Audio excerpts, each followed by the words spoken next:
Kaum muslimin yang dirahmati oleh Allah Subhanahu wa taala. Jadi di kesempatan atau di segmen sebelumnya kita sudah menyebutkan dampak buruk dari musik yang disebutkan oleh Al-Imam Ibnu Taimiyah rahimahullahu rahmatan wasi'atan, seorang alim min ulama'i ahli sunnah, ya, di dalam kitab Majmu' al-Fatawa. Yang beliau sebutkan, kita ringkas kembali, ya, ringkasannya dari perkataan beliau bahwasanya musik itu merupakan pemabuk jiwa. Yang ketika seseorang telah mabuk dengan musik, maka mereka akan terjerumus kepada kesyirikan.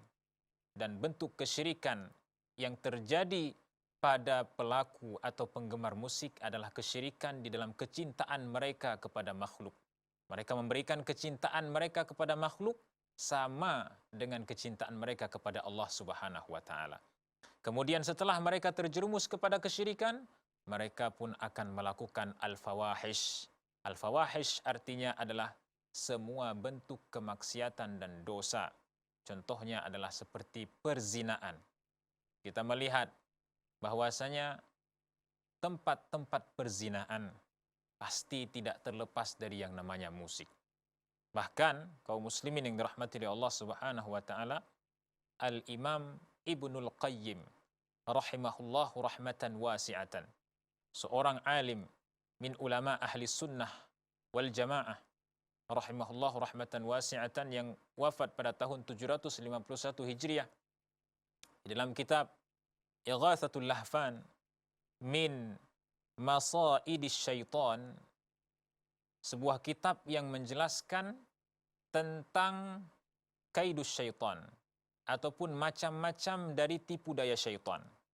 Di dalam kitab tersebut, ya, beliau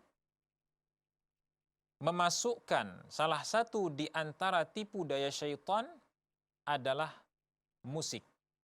Ya, beliau mengatakan apa?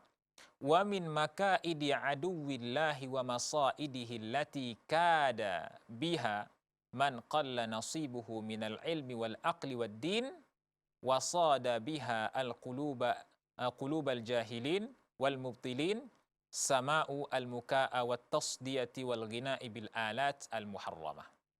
Beliau sebutkan di sini, dan termasuk dari tipu daya syaitan yang memperdaya orang-orang yang memiliki kekurangan ilmu agama, kemudian kekurangan kecerdasan, kemudian juga kekurangan di dalam memperhatikan agama, ya, serta tipu daya ini akan memburu hati orang-orang yang jahil, kemudian hati orang-orang yang berada di dalam lingkungan yang dipenuhi dengan kemaksiatan. Tipu daya ini, kata Al-Imam Ibnul Qayyim, adalah suara tipuan. Dan termasuk di antaranya juga adalah tepukan. Dan juga termasuk di antara tipu daya ini, ya, bentuknya adalah nyanyian, ya, yang diiringi dengan alat-alat musik. Nyanyian yang diiringi dengan suara-suara musik yang telah diharamkan oleh Allah Subhanahu wa taala. Beliau sebutkan di sini, kaum muslimin yang dirahmati oleh Allah Subhanahu wa taala, pengaruh buruk dari musik yang termasuk dari kaidus syaitan, pengaruh buruk dari musik yang termasuk dari tipu daya syaitan adalah liyasuddal quluba 'anil Qur'an. Ketika seseorang telah terperangkap di dalam tipu daya syaitan ini, salah satunya adalah mendengarkan musik, maka musik ini, tipu daya ini akan menghalangi orang yang sering mendengar musik dan menggeluti musik anil Quran, dari membaca Al-Quran, dari mentadabburi Al-Quran, dari memahami makna-makna yang ada di dalam Al-Quran. Intinya mereka akan terhalang dari Al-Quran. Kemudian, apalagi yang akan diberikan oleh tipu daya syaitan ini berupa musik kepada orang-orang yang gemar kepada musik? Kata Imam Ibnul Qayyim, wa yaj'alaha 'akifatan 'anil fusuqi wal 'isyan. Ini yang paling bahaya, kaum muslimin sekalian.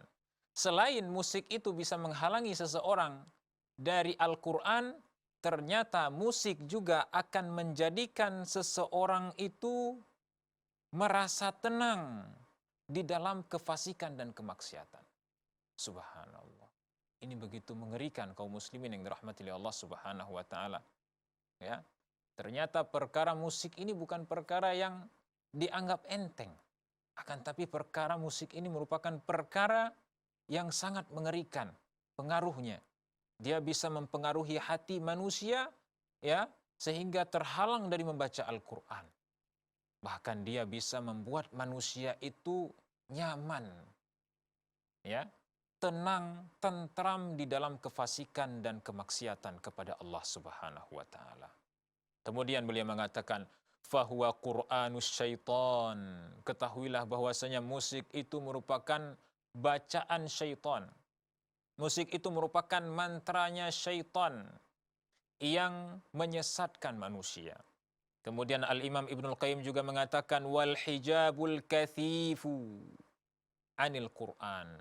Bahkan musik itu juga merupakan penghalang. Hijab itu artinya penghalang. Ya, penghalang yang kathif, yang tebal. Hijab yang tebal yang akan menghalangi manusia dari Al-Quran.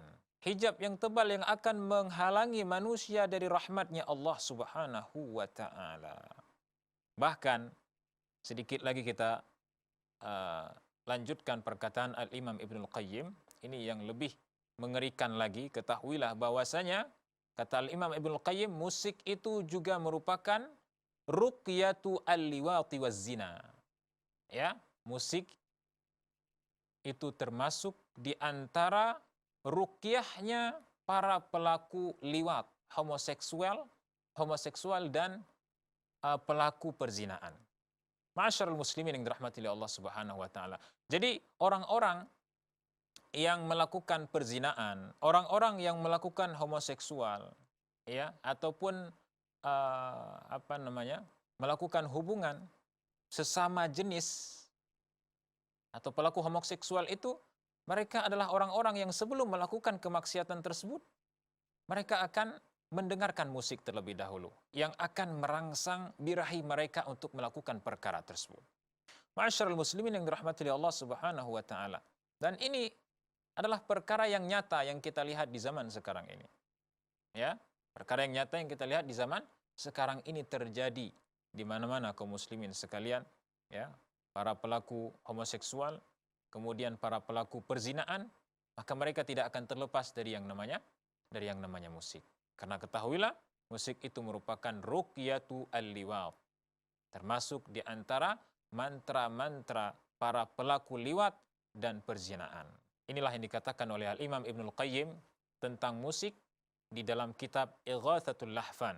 Mudah-mudahan bisa menyadarkan kita tentang bahaya musik, dan mudah-mudahan Allah Subhanahu wa taala menjadikan kita termasuk di antara orang-orang yang meninggalkan musik dan tidak terjerumus di dalam perkara musik. Amin ya rabbal alamin. Subhanakallahumma wa bihamdika asyhadu an la ilaha illa anta astaghfiruka wa atubu ilaik. Wassalamu alaikum warahmatullahi wabarakatuh.